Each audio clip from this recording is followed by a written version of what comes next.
Hey everybody, have you considered starting a podcast? We here at Screwball highly recommend Podbean for getting your podcast out to a larger audience. Podbean has given us the opportunity to easily bring you Screwball each and every week on all of your favorite podcast services. Use the link podbean.com/screwball to sign up and save up to 35% annually. You can also use the link podbean.com/pro/screwball to sign up for a business subscription. Happy podcasting. Hey everybody, welcome back to Screwball, a baseball podcast, your home for everything baseball. I'm your host, Mike Lepre, here with my co-host, Frank White. Hey, how's it going? This is episode 102 of Screwball, and we are moving on to our final 2022 predictions for the MLB season. As per our episodes in 2021 and 2020, we are going to run through our projected standings with records for each division, and then we're going to get into our seeding for the playoffs, how the playoffs are going to shake out, give away some awards, and just overall kind of take a look at where we think everything's going to fall for players and teams in the 2022 season. So if you listen to the series leading up to this, we gave our impressions on each team in each division. Obviously, some of that, some of the information we had at that point is outdated because some of it was pre-CBA stuff. So this is now, a few days before the season. This will go live a day before the season starts. We have pretty much all the information we need to kind of make proper predictions. So we're going to run through each league, 3 divisions each. We're going to go back and forth and just kind of give our impressions on each division and where we kind of see teams sitting. So let's start, as we always do, in the AL East division. My projected standings for the AL East this year are the Yankees winning the division at 97-65. I have the Blue Jays in second at 95-67, getting a wild card spot. I have the Rays in third at 89-73, also getting a wild card spot. I have the Red Sox in fourth at 82-80, and I have the Orioles in fifth at 59-103. As for the AL Central, I have the White Sox winning the division at 100-62. I have the Twins in second at 88-74. I have the Tigers in third at 80-82. I have the Guardians in fourth at 77-85. And I have the Royals in last at 75-87. As for the AL West, I have the Mariners winning the division at 93-69. I have the Astros coming in second at 92-70, getting the final wildcard spot. I have the Angels at 86-76 in third. The Rangers at 77-85 in fourth. And finally in fifth, I have the Athletics at 65-97. So just to recap before I let Frank take over with his AL standings, I have the 1 seed being the White Sox, 2 seed being the Yankees, 3 seed being the Mariners, the 4 seed being the Blue Jays, 5 seed being the Astros, and the 6th and final seed in the wild card being the Rays.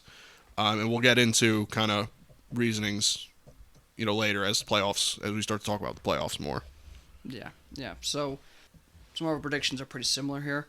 In the AL East, I have the Yankees at 98-64 winning the division. Blue Jays at 97-65. The Rays at 89-73.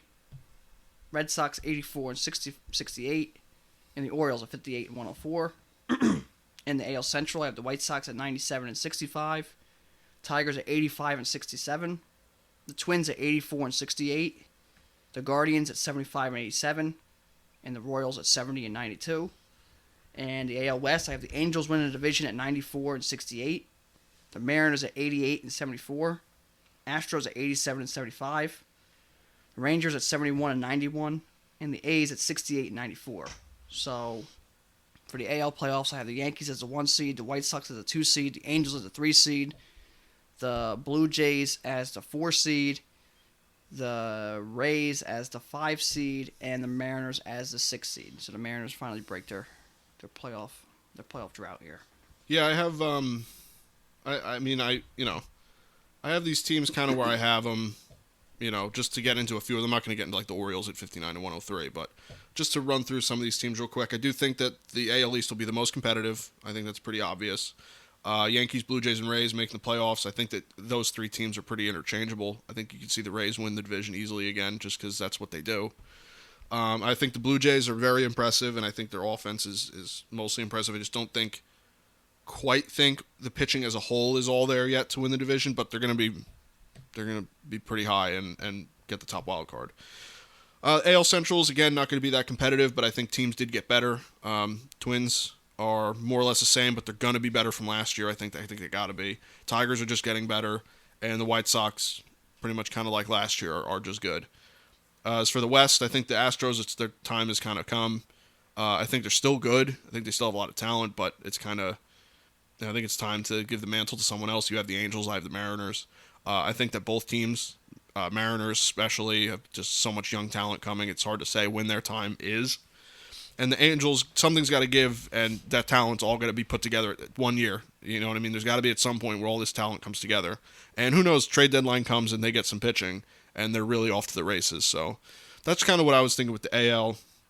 And how about you, if you want to run through some of your teams real quick before we get to the NL, your kind of thought process? Yeah, I mean, in the AL East, you got the Yankees. I think that last year they struggled quite a bit, and they still, won some games.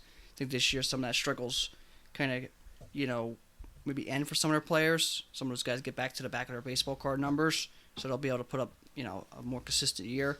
Blue Jays up and coming still. They're still adding pieces. The young guys are kind of here. They're ready to win, so they're going to be, right down the heels of the Yankees. The Rays, I just feel like, again, like similar to last year, they didn't add a lot of talent. They lost more talent in the offseason than they gained. I think that's going to catch up to them a little bit here. They still got to put up a good year and be in the playoffs, but especially with the division only getting better, I feel like they could definitely struggle there. The AL Central, the White Sox are the best team. I don't think it's really that close in the AL Central. There's not much there. I do the Tigers right outside the playoff hunt. I think they made a lot of additions. They have a lot of young guys. They're kind of, ready to compete. So I think they're going to really sneak up there and surprise some people. They have some really young pitching. The Twins, they added Correa. They added a couple pieces like Gary Sanchez and stuff, but they just didn't add enough. Correa is a great add. Sanchez and Urshela really are just, they don't really do too much.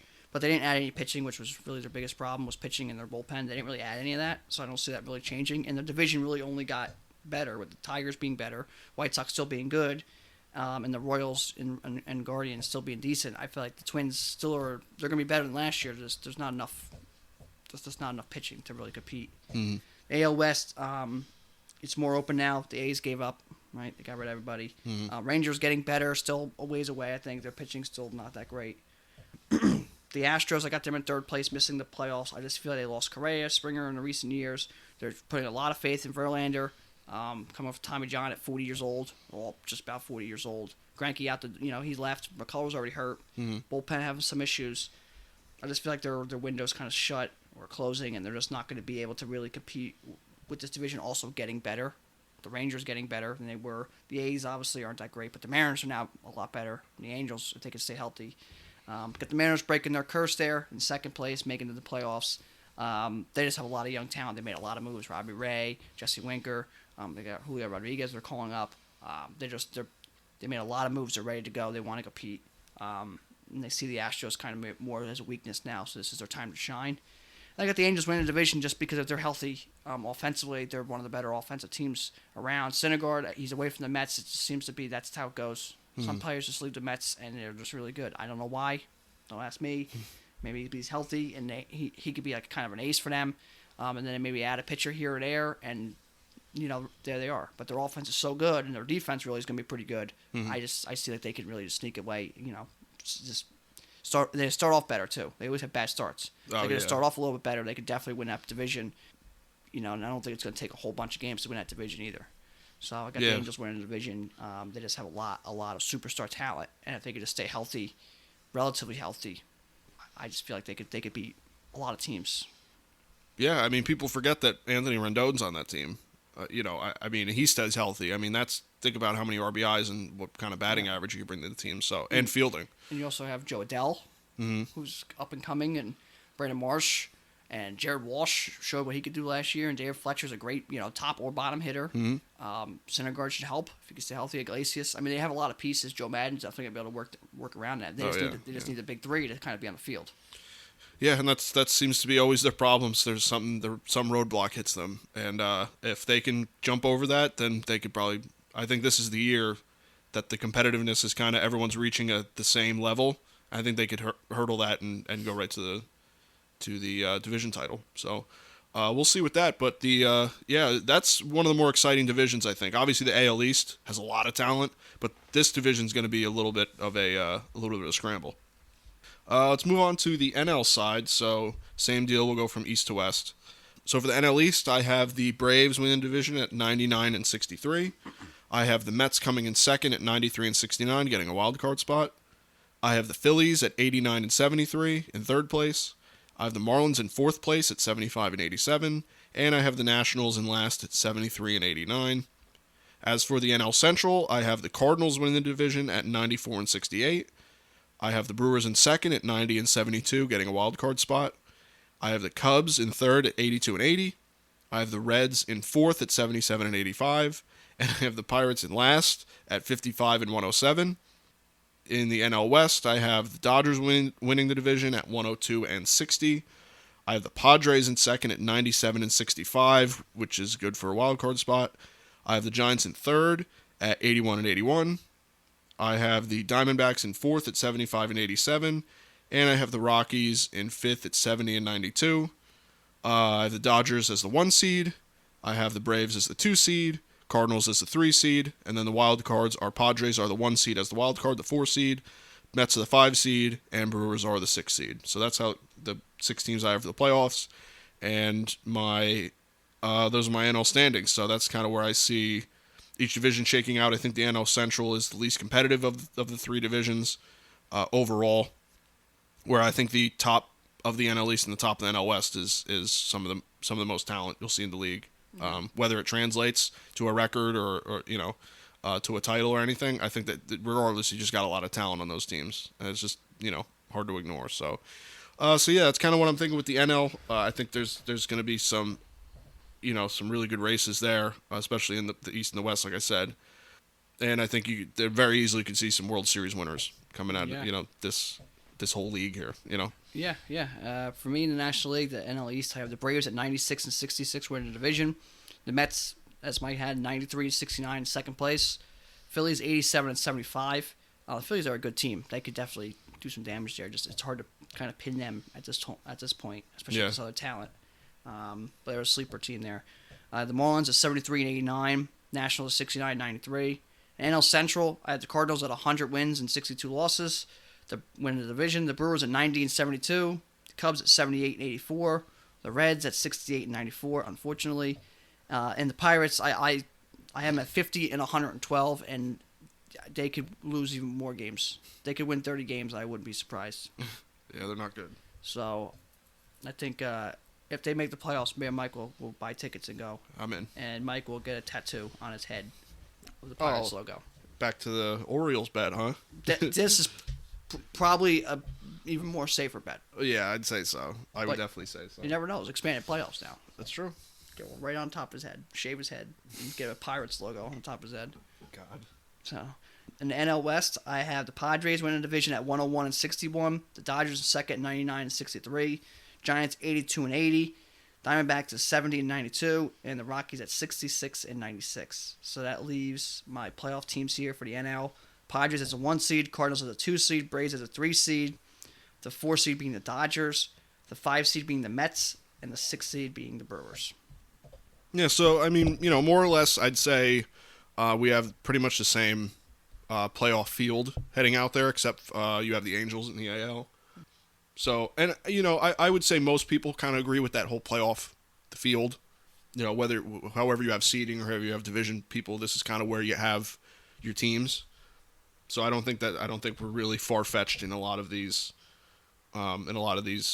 seeding and standings. So I'm going to run through my playoffs up to the World Series and then give you my World Series outcome. And then Frank's going to do the same, and we'll see how close we were with our World Series predictions. So for the AL playoffs, again, this is the new playoff format, so there's going to be a bye. So there's not just one wild card game, it's 2 wild card series, and there's 2 teams that get a bye, just as a reminder for why we're talking about seeding and all that stuff. So the first wild card series I have is the 3 seed versus the 6 seed, so the top divisional seed, essentially, that didn't get a bye, and the worst wild card seed. So I have the Mariners at the 3 seed, Rays at 6 seed. I have the Rays beating them in 3 games. It goes all the way to the 3-game series, even at Mariners. The Rays are just a scrappy team. They just figure it out.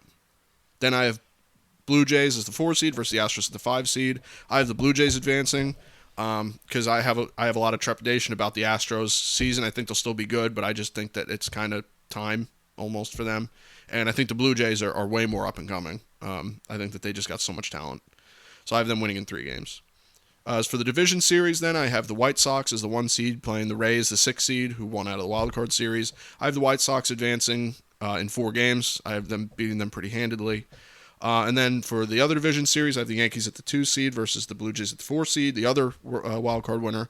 I have the Blue Jays advancing in 5 games. I just think that the Yankees at this point, I have no hope in the playoffs. So they could win 115 games and get to the playoffs, and I have no hope. So also, that's not just a knock against the Yankees. Blue Jays are very good. So, I mean, you give the Blue Jays some momentum heading into the playoffs, I think they could do anything. And then, as for the championship series, that would obviously mean the 1 seed White Sox would face the 4 seed Blue Jays. I have the White Sox winning the championship series in 6 games over the Blue Jays, and I have Eloy Jimenez as the ALCS MVP. Over on the NL side, I have the 3 seed Cardinals versus the 6 seed Brewers in the first round of the wild card. I have the Cardinals sweeping them in 2 games. I think the Brewers might fall into the same trap they did last year, where it's just, the playoffs come and they don't figure it out. Even all that pitching that they have, it doesn't work. The other wild card series, I have the Padres at the 4 seed versus the Mets at the 5 seed. I have the Padres advancing in 3 games over the Mets. They're still the Mets, even with the talent they have. And I think the Padres are set for a resurgent season here. For the division series, I have the Dodgers as the 1 seed versus the Padres at the 4 seed. I have the Padres actually beating the Dodgers, big rivalry there, in 5 games. As for the other division series, I have the Braves at the 2 seed versus the Cardinals at the 3 seed. I have the Braves over them in 4 games. I just think the Braves' talent is really good. Not to say the Cardinals' talent isn't really good. I just think that Braves almost seemingly got better after winning the World Series, so I think they'll be just fine. So that means in the NLCS, I have the Braves at the 2 seed versus the Padres at the 4 seed.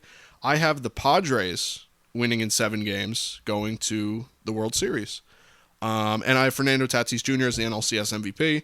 Whether he actually performs at those stats, he definitely can. I mean, he's good. He could hit 2 home runs and they'll give him the award. So I think that is he is a good player, but B, I think that he's as a young, big star of the game. I think they give it to him just because for that maybe reason alone. So getting to the World Series, that means I have the White Sox as the 1 seed in the AL versus the Padres as the 4 seed in the NL, at which I have the White Sox taking it all, winning in 6 games against the Padres to win the World Series, and I have Tim Anderson as the World Series MVP.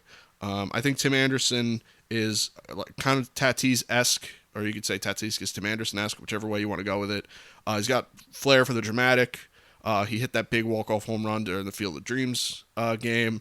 He's a big part of the superstar, the showmanship of the game, and I think that he's a guy that is a little bit of a leader on that team, and if they're going to head and win the World Series, I think you kind of got to have him at the spearhead. So I think it makes sense for him to really break out and help them win the series, and that's kind of what I got. I got the White Sox being basically the best in the AL and running through it, and the Padres having a bit of a surprise. Not a huge surprise because they're a good team, but a surprise from last season, comeback season. I think that they get close, but I don't think they're quite there yet. Yeah. So that's how my playoffs are shaking out.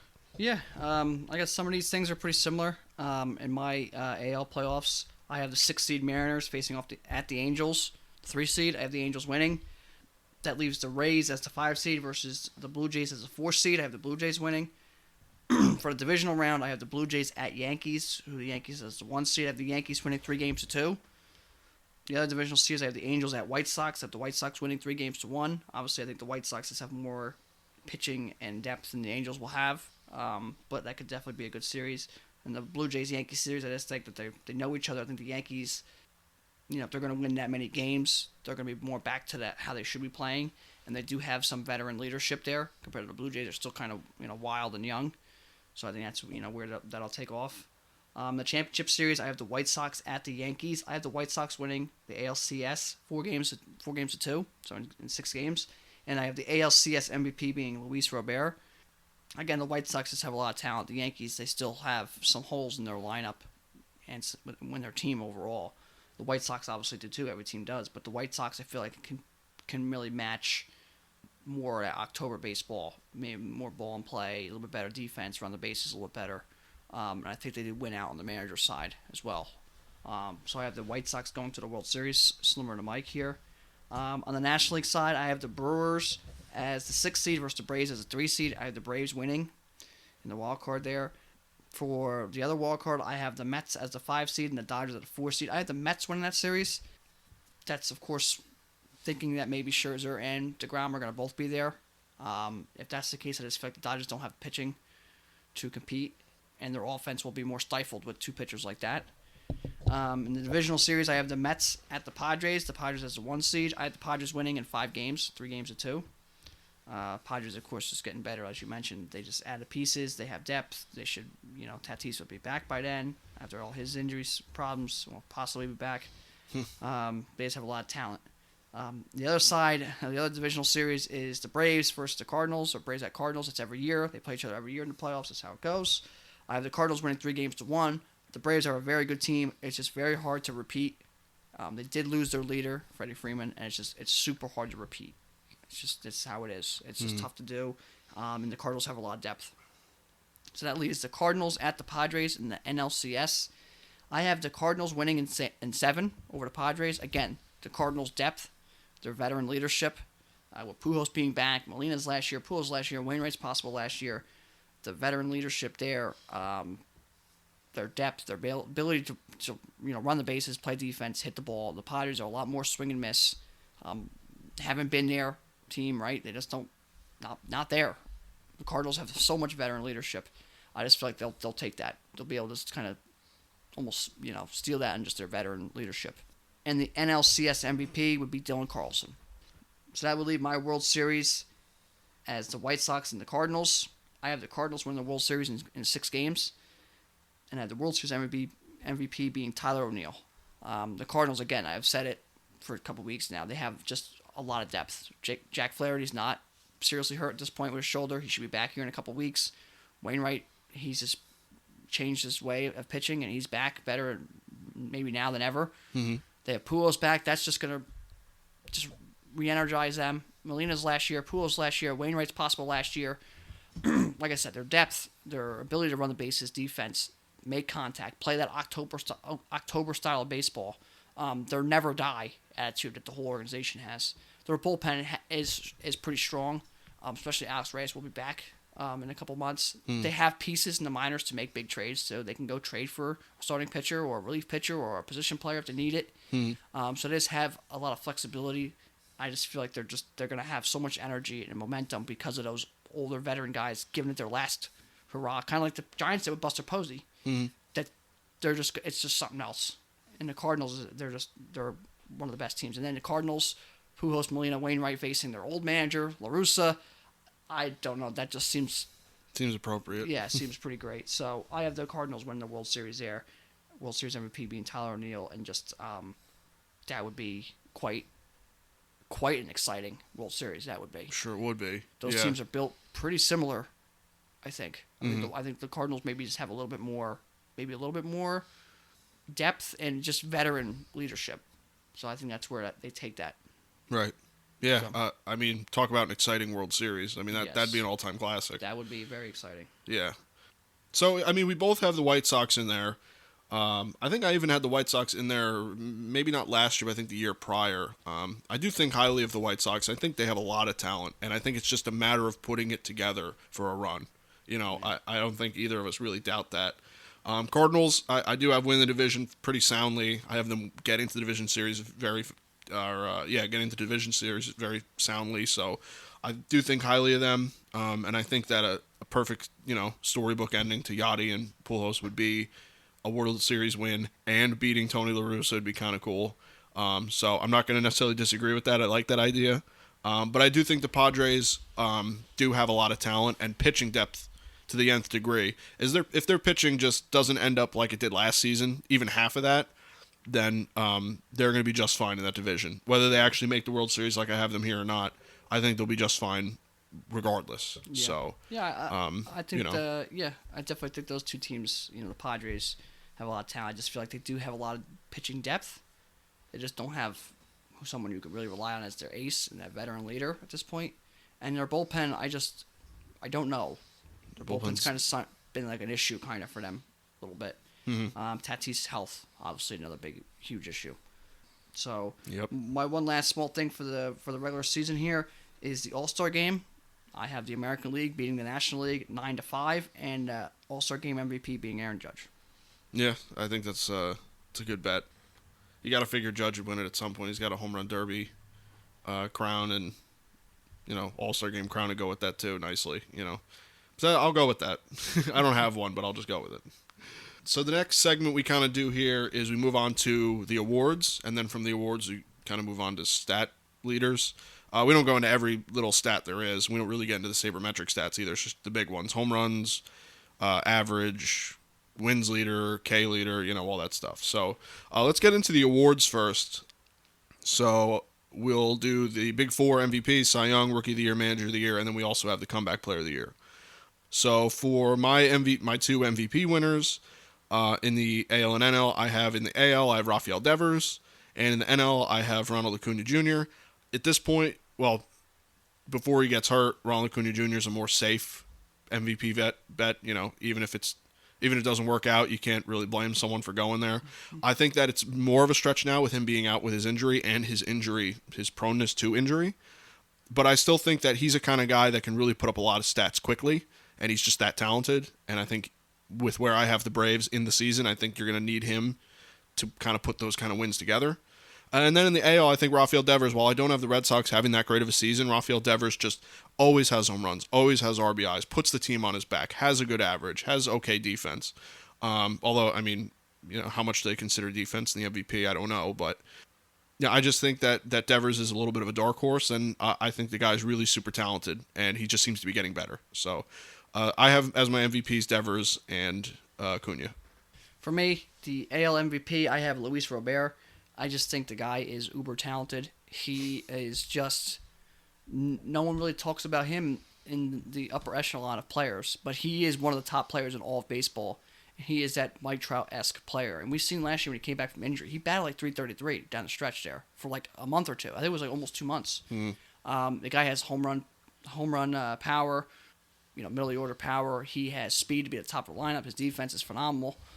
He can hit for average. I think he's just a great electric player who will just fits right in with Tim Anderson there in the White Sox. And if the White Sox are going to go as far as they're going to go, they need an MVP type of run out of him.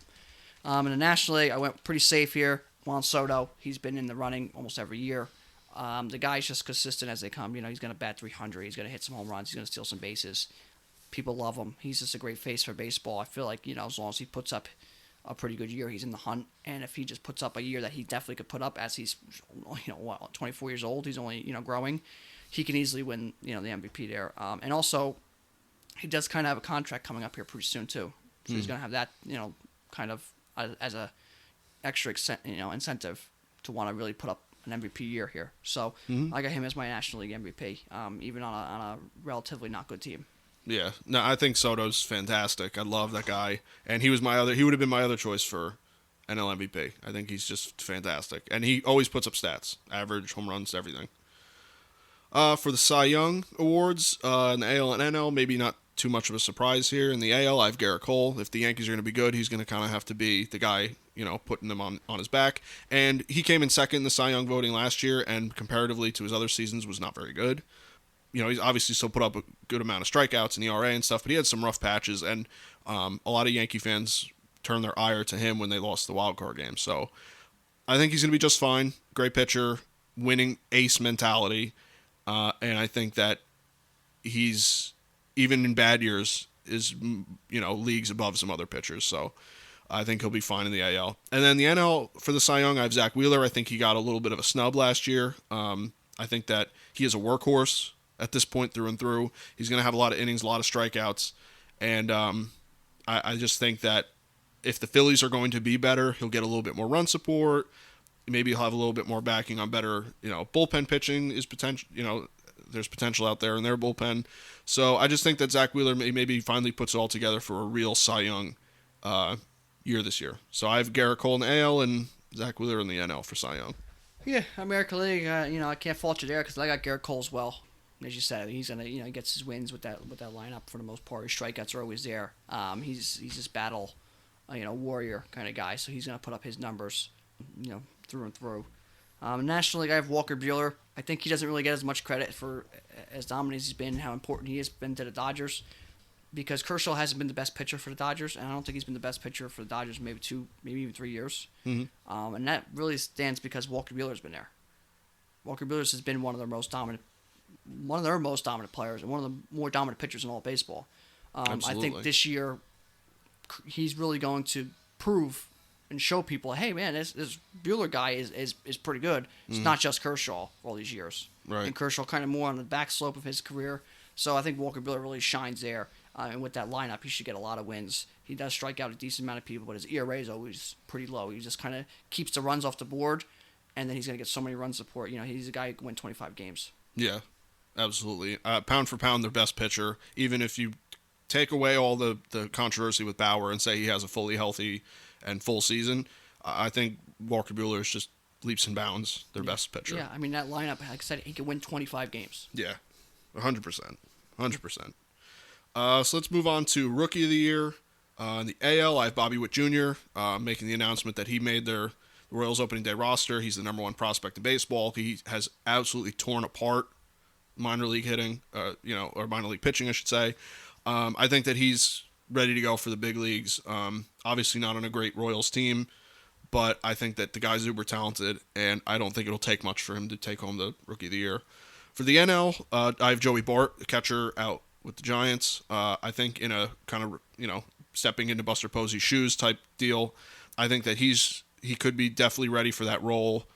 To say fill Buster Posey's shoes, big shoes to fill. But I think that someone like this could be ready to go. I think he's going to put up good offensive stats, which is good enough for just the catching position alone, let alone a rookie.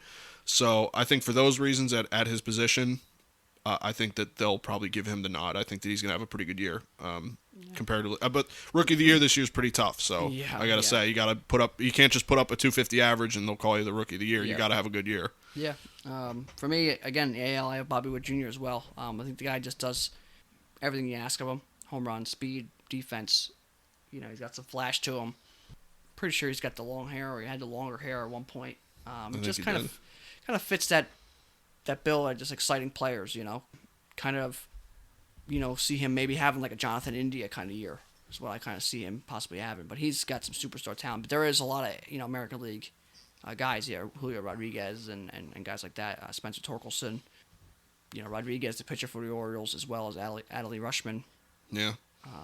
Even Volpe for the Yankees is a real sleeper pick. It matters if he ever gets called up, right? Mm-hmm. So there's a lot of players there.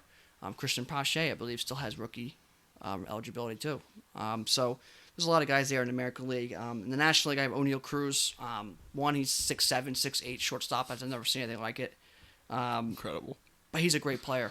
And I think also with the Pirates being so bad, if he can kind of bring a little light, a little excitement, a little kind of shine to that organization, put up a good year, he'll be able to steal that award pretty easily. Just because it's hard to do that. And if you can just give life to an organization, that's almost more important than anything else you could do, right? So that's why I got him and O'Neal Cruz, and he's that's like having Judge at shortstop. It's incredible. Yeah, it is incredible. Been hearing about him for a couple of years now. Yeah, and I think you put him and Brian Hayes next to each other, that's just excitement. Right? Yeah, and then Cole Tucker is out there. Another guy who was pretty young. Brian Reynolds is still there for now. So they have some up-and-coming pieces. But O'Neal Cruz, I think, could win it. Just like I said, we just bring some excitement to the Pirates, give the fans something to root for. Mm-hmm. He'll just take that award right home. Yeah, I think that's a good pick. The guy's supposed to be really good, and like you said, being that tall at shortstop That's incredible. Yeah, it's amazing. It's incredible. If you could be that big and move that well to play shortstop at a high level, an unbelievably high level, that's incredible. Yeah, props to you. That's pretty cool. So, yeah, and hopefully for the Pirates, they have something there where their left side of the infield is pretty short up. there's where you start building. Yeah, exactly.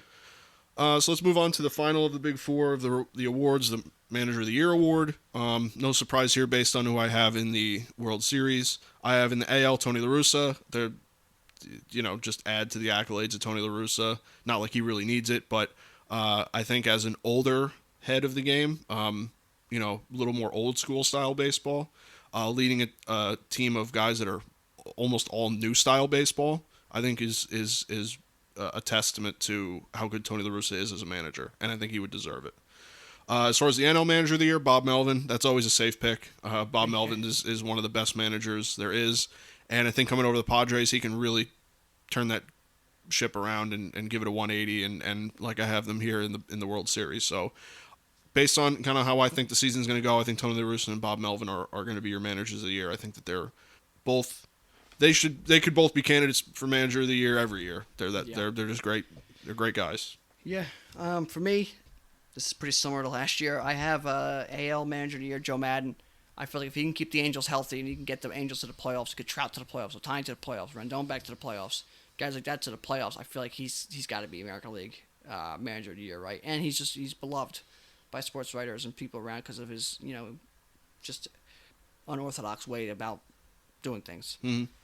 In the NL, I have the rookie manager from the Cardinals, Oliver Marmol. Again, I got the Cardinals going to the World Series and winning the World Series. If they do that with a rookie manager, dealing with Molina's retirement tour, possibly Wainwright's, Pujols' retirement tour, I mean, I can't see how that guy's not Manager of the Year, right? Absolutely. But underdog pick there, too, out in the NL is Buck Showalter. Yeah. If he can keep the Mets on the right track, I mean, just keep them on the right track. You're already right at the top of the winning list because not really many people seem to be able to do that with the Mets. Mm-hmm. So, and being a couple years out of baseball, he could easily do it too. But my pick is Oliver Marmol for the Cardinals.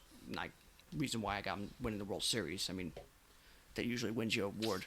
Yeah. Yeah, no, that would absolutely make sense if that happens. I mean, that'd be pretty impressive. One of the lesser awards, not one of the bigger ones at the I forget the acronym, the BBWAA, whatever the acronym is, they give out. But these are the comeback players of the year. It's kind of always cool to look at guys that maybe at one point were big in the game and then had some injuries or tough years or whatever, and they come back. Mine are a little bit more minor comeback player. It's not like a storybook comeback, but for the AL comeback player of the year, I have Alex Bregman, obviously very talented player. Maybe not even set as a comeback player of the year, quote unquote, but did have a rough year last year. Was kind of really out of the headlines for the Astros team. It was more the Altuve show, the Correa show, the this, the that. And I think that with his talent, I think he could easily come back and be the leader of that team. I think that could very easily happen. And for the NL comeback player of the year, I have Christian Yelich, because Christian Yelich the last few years has been god-awful. And I think that if he plays even a fraction, a half of his MVP-esque years, I think that warrants a comeback player of the year, because he really has just not figured it out. And it's not just a one bad year thing. It's ongoing. It's been happening, and it's got to obviously be a concern for him and the Brewers. So I think I think he has the talent to be a prime candidate for comeback player of the year. Yeah, definitely. The guys I have here in the American League, I have Anthony Rendon, a guy that you just almost forgot he was in the league last year with injuries, and the time he did play wasn't that great. I think he could definitely bounce back again if the Angels can get to the playoffs. That's the upper hand, because baseball needs those guys in the playoffs. So I think he's about comeback player of the year. He bounces back strong, bats 300, and does his thing again. Sleeper pick there, Verlander for sure. After missing the year and Tommy John and stuff like that, he can easily win it. But my pick is Anthony Rendon. In the National League, it could be it's hard to pick these guys and how they want to use them as comeback players. But I have Luke Voit getting traded, kind of being the headlines last year, not being almost wanted. The year before, he led the league in home runs. Knee injuries last year, he didn't play that well. The Yankees struggled. The Yankees wanted to get rid of him. It just seemed to be like it was inevitable. He was gone. Now he goes to the Padres. Padres have a good year, like as both of us have him doing. I feel like they'll give him comeback player of the year. So my pick in the National League is Luke Voit. Yeah, that's a good one, because he had just had a weird year last year. Had really good stretches, had really bad stretches, and had injury stretches. So he's definitely a prime candidate. So from there, let's go to our statistics leaders. Again, we're not going to go super crazy with the statistics, just kind of the main ones. I believe we have 7 here to go through. A few hitting and a few pitching. So let's start with the hitting side. Let's start with the batting average leader. So for the AL batting average leader, I have Wander Franco. And in the NL, I have Juan Soto. Wander Franco really impressed at such a young age. First of all, he got that huge extension, which is, for a guy that's, I think, 20 years old, 21, something like that. Super impressive. He put together a string of his on-base streak was insane. After he hit a little bit of a rough patch coming up, he just exploded, just always being on base, always getting hits, always getting timely hits. I think the guy's super talented, and I think he's just getting started. So I think he can take home that batting average leading position.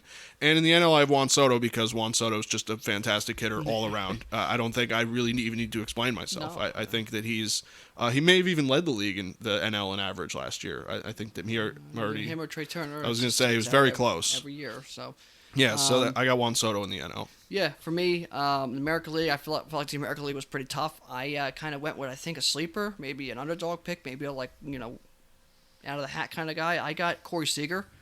New team with the Rangers. I think, he's got the potential to bat 330. We've seen it with the Dodgers at times. So he got a big contract. He's going to want to live up to that. So that's a good start leading the league in average. And nationally, I also have Juan Soto. The guy's just, he hits. Opposite field power, pull side power. He's got speed to beat some hits out. So I feel like Juan Soto or Trey Turner is your safest picks there in the National League. And I took Juan Soto to lead the league, lead the National League in average. Yeah. Again, safe picks, especially even if you went with Trey Turner, it was pretty safe. Yeah. Over to the home run category, the home run statistic. The home run leaders I have for the 2022 season are in the AL, I have Rafael Devers, and in the NL, I have Ronald Acuna Jr. Again, similar to kind of my reasoning for the MVP. But I have both these guys winning MVP. So in the AL, Rafael Devers has come close to that home run title, and I think that this could be the year that maybe some other guys have down years, or he has just an incredible year. That ballpark obviously helps him, and I think he's going to put together a lot of home runs. Acuna, again, stretch because he's missing the first month, or he's missing time, and I'm sure he'll miss more time with his the way he plays. But he's a guy that strings together a lot of home runs in a single month, even like a 2-week span, and I think that he can really just put the Braves on his shoulders and be like, hey, I'll hit 13 home runs this month. Yeah. Like, let's go. You know what I mean? So I think that if he puts together months like that, then he could easily be your home run leader. Yeah. For me, I got in the American League, I got Aaron Judge. If he's on the field, he's a pretty pretty safe bet to be in the running there. I'm also coming into a contract year here, wanting to prove himself and wanting to stay on the field. I feel like the Yankees are going to bounce back. He's going to need him to hit, smashing home runs. And the National League, I got Matt Olson. I'm probably going to pick Matt Olson to lead the league in home runs for the rest of my life. So the guy just smashes the ball. Now he's in Atlanta, maybe a little bit more friendly, hitter-friendly ballpark than Oakland. But, back home in a very strong lineup. Yeah, I was going to say lineup protection. Yeah, the guy could just mash the ball, though. That's a guy he could come in, another one who could hit 5 home runs in a week. But, yeah, great hitter. So, American League, Aaron Judge, National League, Matt Olson. Yeah, I mean, I know you had Olson last year, and he came fairly close. Obviously, Ohtani didn't really expect that. He was right in the hunt until, later in the year when Vlad and Ohtani went on like that. They both had like six or 7 home runs in like a 2-week span, and then he kind of fell out of it. And then Simeon jumped in, but I think Olson ended up third, or maybe fourth, but I think it was third. He was up there for like 39 home runs. Yeah. So I mean, you put him there in a more protected lineup, in a place maybe where he feels like the guy. Anything can happen. Which to move on to the RBI leaders here. Again, for the AL, I have Rafael Devers. Makes sense considering I have him as MVP. The guy is an RBI machine, and I think that the Red Sox, even in bad years, always just churn out a lot of runs during a game, and he's right at the center of that. And I think that he could put together a really high home run RBI year, even if he's not high in the average department. And then for the NL, kind of similar to how you thought with the home run, I have Matt Olson as the RBI leader because I think you slot him in at the middle of that lineup. You've got guys like Ozzie Albies and Acuna at the top of the lineup, a lot of speed, a lot of contact. I mean, obviously Acuna has a lot of power, and so does Albies, but You have the guys like that always on base, Austin Riley and Adam Duvall, or whoever you want to throw in there. I think he's going to be a prime candidate to drive in runs because not only is he a great power hitter, but he also hits for a fairly good average as a first baseman. So I think that he'll, again, like we kind of just said with the home runs, I think that he, as an RBI guy, you could see 120, 130 out of him, something like that. Yeah, for sure. For me, RBIs, I kept it pretty to the book here.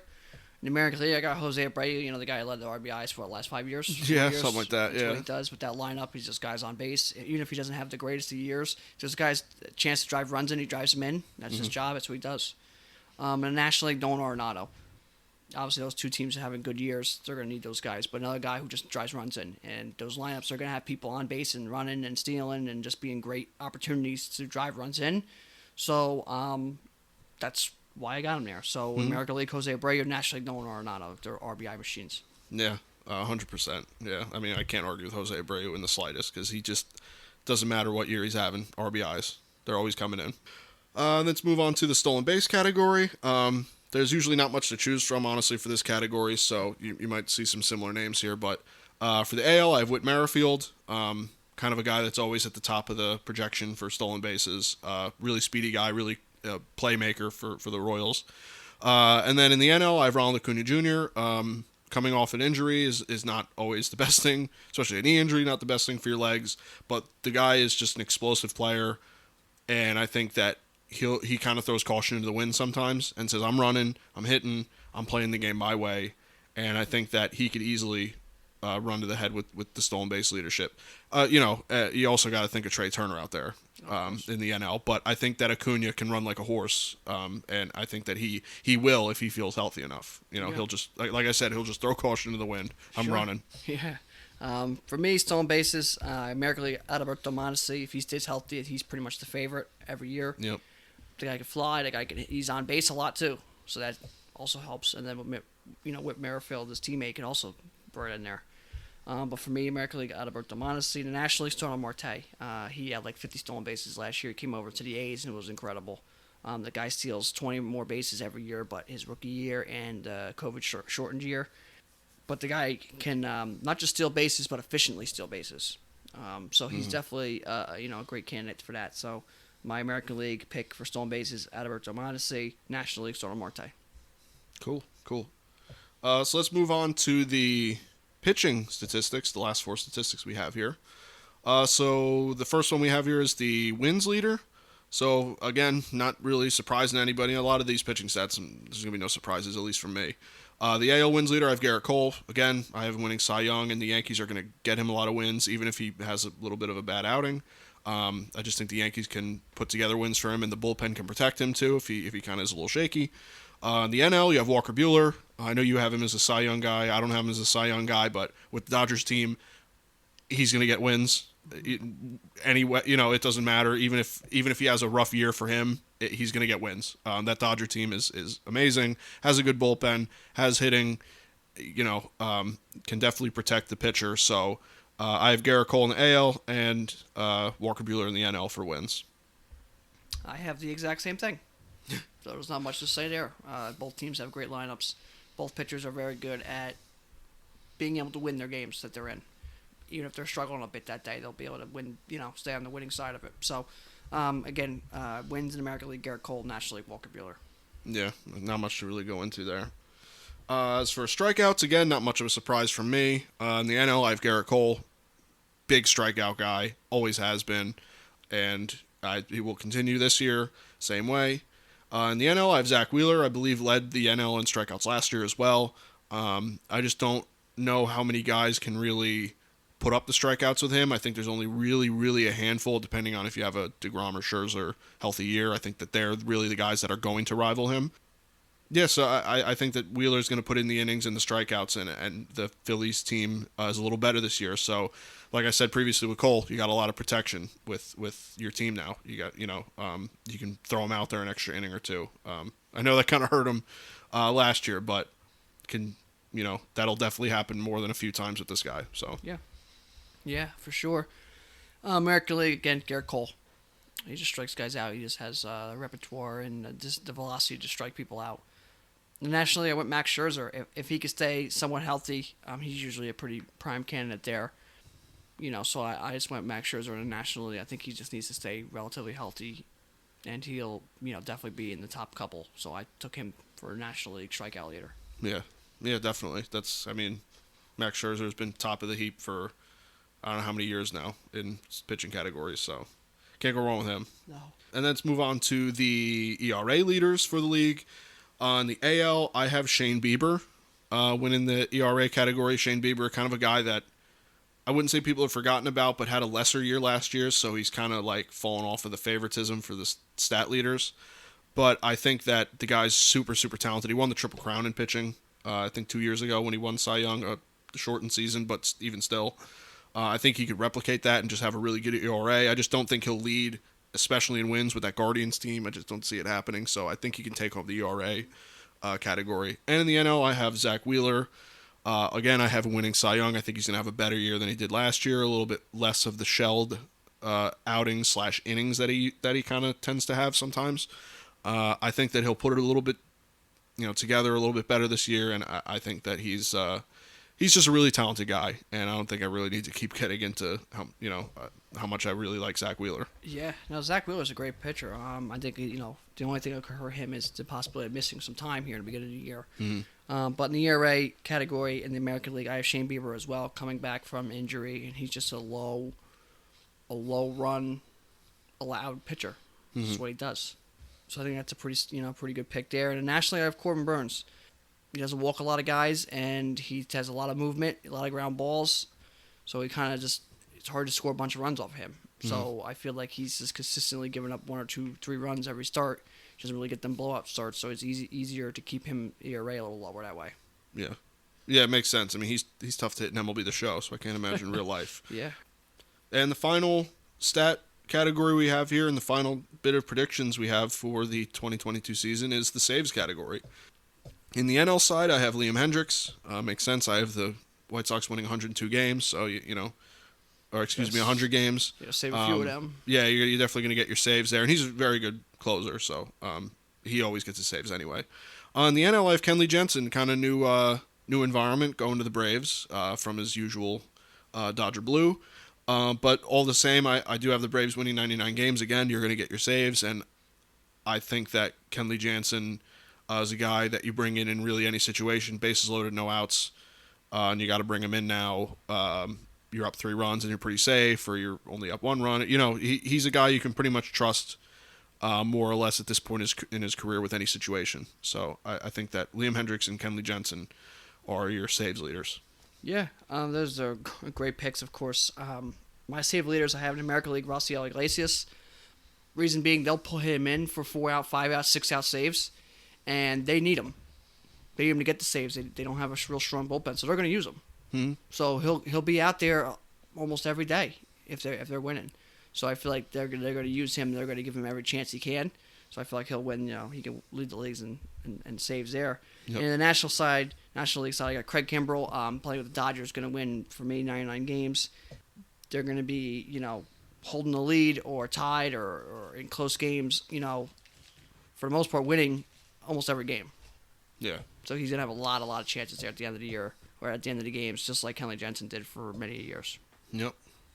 Yeah, I mean, you can't really go wrong with those picks. You really can't, especially when you have those high wins teams. Unless you have teams that really tend to blow people out, which does happen in certain years. You can see guys only getting like 35 saves because their team's offensively is so potent.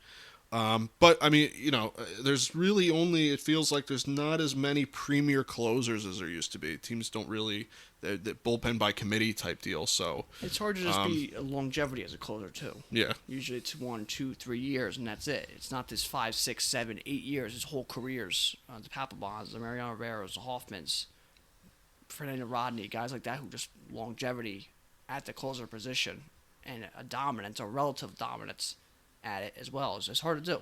Mm-hmm. Rafael Soriano, he had 4 or 5 years there. It's hard to do. Yeah. Especially with the bullpen by committee and high velocity. 1 year you lose a little velocity. For some reason, your mechanics are off. You're out the door as a closer. Their hooks are a little quicker because the bullpen's so deep and strong. Mm-hmm. You don't get the same like, you're the closer. Unless you mess up like 10 times in a row here, you're the closer. Yeah. Now it's like, oh, you mess up 2 times in a row, third time, see you later. Mm-hmm. So, Yeah, we'll figure it out. We have another guy that throws 100 and has a frisbee slider. You know? Exactly. Which is, it's becoming quite a problem for managers to figure out what they want to do with bullpens, and becomes a problem with hitters when you have guys throwing 98-mile-an-hour sinkers, every other guy. 20 inches of run on them. Yeah, but yeah, that's our 2022 predictions. We ran through our division standings and outcomes for the playoffs and award leaders and stat leaders, and we'll obviously see how close we are, how far off we are. Last year, if I remember correctly, I was pretty far off with a lot of my stuff because last year was just so strange. We had some things right. Yeah, we had an award or two right. Some of the categories, I think we were pretty close. Some of the win-loss records, I think we were relatively close on. So we'll see. We usually, for the most part, we get a couple things right. We're okay. Mm-hmm. Sometimes a couple of them are just wrong. But sometimes you're almost dead on with some of your even sleeper picks. Mm-hmm. A couple years ago, I had the White Sox that year. Had them win in the division. And they had Division 1 all the way till the last 2 weeks of the season, and that was quite an underdog pick, and that was years ago. Montana, Crusale, White Sox. Mm-hmm. So it's fun to do that and just kind of see what you can muster up and see how close you are. Yeah, it's fun. Baseball's hard though. I mean, 162 games. You're a team that's already on the brink, and you're things aren't working out. All of a sudden you're a seller, which in the beginning of the season you didn't really think they'd be a seller, or all of a sudden a team buys and gets an unbelievable trade, and they're all of a sudden now in the World Series. Just about things happen in the season and it gets crazy. In 162 games, it's a marathon. It's who's really got the endurance. So it's very, in my opinion, very hard to predict what you're really looking at. Some years things just flip completely on their head from what you thought. And you like, who would have thought that so-and-so was going to be the ERA leader or something, Exactly. So that's kind of our thoughts on the 2022 season. Obviously, we want you to leave your comments and talk to us and let us know what you think is absolutely stupid and what you think is pretty right on. We want to hear it. We want to hear opinions. So that's where we're at. If you want to get a little bit more of an more in-depth look at each team, you can go back to our last 6 episodes where we go through each division, minus obviously the CBA episode we did kind of in the middle there.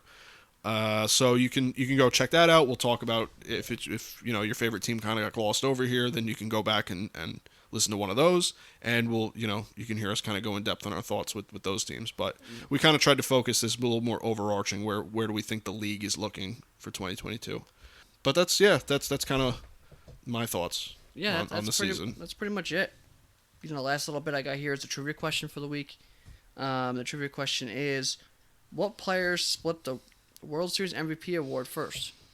And I know most people are going to say, 2001, Kurt Schilling, Randy Johnson. They did split the MVP World Series award, but they weren't the first group of teammates to do that. Mm-hmm. The answer is in 1981 for Dodgers, Ron Cey, Pedro Guerrero, and Steve Yeager. The 3 of them split the World Series MVP award. They were the first group of teammates to split that award in a season. Yeah, I never would have got that. Yeah, there's only been 2 groups of people to do it. It's 1981, Ron Cey, Pedro Guerrero, Steve Yeager. They were the first ones for the Dodgers. And 2001 with the Diamondbacks, Kurt Schilling and Randy Johnson. Yeah, that's where my mind first went, obviously, because it's more recent. But to split it 3 ways... Yeah. Is just strange. I just don't know what they were thinking, but whatever. Yeah, so that's the trivia question. I thought that was unique to see that. Otherwise, the season starts this week. Opening day is Thursday, Friday for some teams. Opening weekends this weekend. So we'll see what we get. It's going to be another pretty crazy year because of some new things, a lot of new changes, short off season, shorter spring training. So it's going to be pretty nuts here, I think, especially the first couple weeks of the season. Mm-hmm. It's going to be very, very crazy. You can't win the World Series in April, but you can lose it. Yeah, for sure. We'll see what happens there. Other smaller baseball news. I mean, we MLB The Show, early access came out. The full access comes out tomorrow. So that's pretty exciting. And for us, we had our fantasy baseball draft yesterday. And that's always a good time to see, especially a lot of these players we list here or we have on our teams. So it's you're excited to see what you can put together here for a 2-week 24-week fantasy season. So we'll see what happens. But baseball is among us now, and warmer weather is right on the horizon as well. So we should have some excitement, some craziness, and we'll have baseball. Yeah. So by the time this goes live, if you're an MLB The Show fan, you hopefully have already played it. It should be out for you. By the time this goes live, you'll have to wait one day for opening day. It'll be an opening day eve. Yep. So this is kind of perfect timing for it to drop. And then obviously you've got all opening day weekend. If you want to stay in and watch some of the games, there's going to be, always something to watch with baseball and always something to watch opening day weekend in particular. So very excited. If you're not blacked out. Well, yeah. Well, that's going to be a whole episode. Yeah. So, enjoy. There's a lot to watch. We're glad the CBA BS got worked out from the off season. We're here. We finally made it. It didn't take really all that long. We only had to wait about a week from what we were originally planned, so it wasn't too bad. And had some big free agent landings, and the 2022 season is ready to go. So that's kind of my final thoughts on it. We'll have more thoughts as we start to see the game being played, and we will come back next week with our more traditional week-by-week in-season episodes, which you can pretty much set your watch to as far as our format. So, yeah, again, that's kind of all I got. So I'll look forward to some baseball, and we'll recap the opening day weekend when we come back. Yep. All right. So I guess we can wrap this up unless you have any final notes. No, that's it. All right, guys. Well, thank you for listening. You can catch this podcast on Apple Podcasts as well as Google Podcasts and Spotify. You can listen on our regularly updated YouTube channel as well as our website, screwball.podbean.com. You can follow me on Twitter at RealMikeLepre. You can follow me on Instagram at Mike Lepre. And you can follow me on Instagram and Twitter at FDubs10. You can follow our official Screwball Twitter at ScrewballPod. You can follow our official Screwball Facebook at ScrewballPod. No E in Screw. And that's it from us, guys. We'll see you next week. Yep. Take care.